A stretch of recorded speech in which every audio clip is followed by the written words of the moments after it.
ஏன் அப்படி பார்க்குறீங்கன்னு கேட்பல்ல. தினத்தோறும் பார்க்குற முகம்தான். ஏன் 10 நிமிஷத்துக்கு நாளோட பார்த்த முகம்தான். ஆனால் அந்த கண்ணம் கப்படம் இல்லாத முகம் என்கிட்ட ஏதோ சொல்லிக்கிட்டே இருக்கு. இன்னும் கொஞ்ச நேரம் இங்கே நிற்கணும்னு தோண வைக்குது.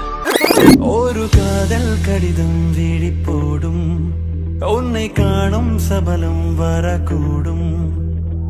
நீ பார்க்கும் பார்வைகள் பூவாகும், நெஞ்சுக்குள் தைக்கின்ற முள்ளாகும்.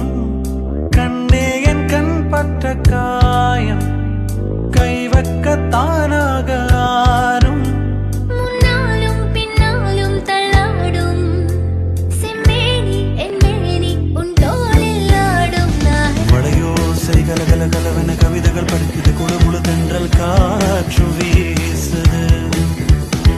சில நேரம் சிலு சிலு சிலுவென சிறகுகள் படப்பட துடிக்குது, எங்கும் தேகம் கூசுது. சின்ன பெண் பெண்ணல்லா வந்த பூந்தோட்டம்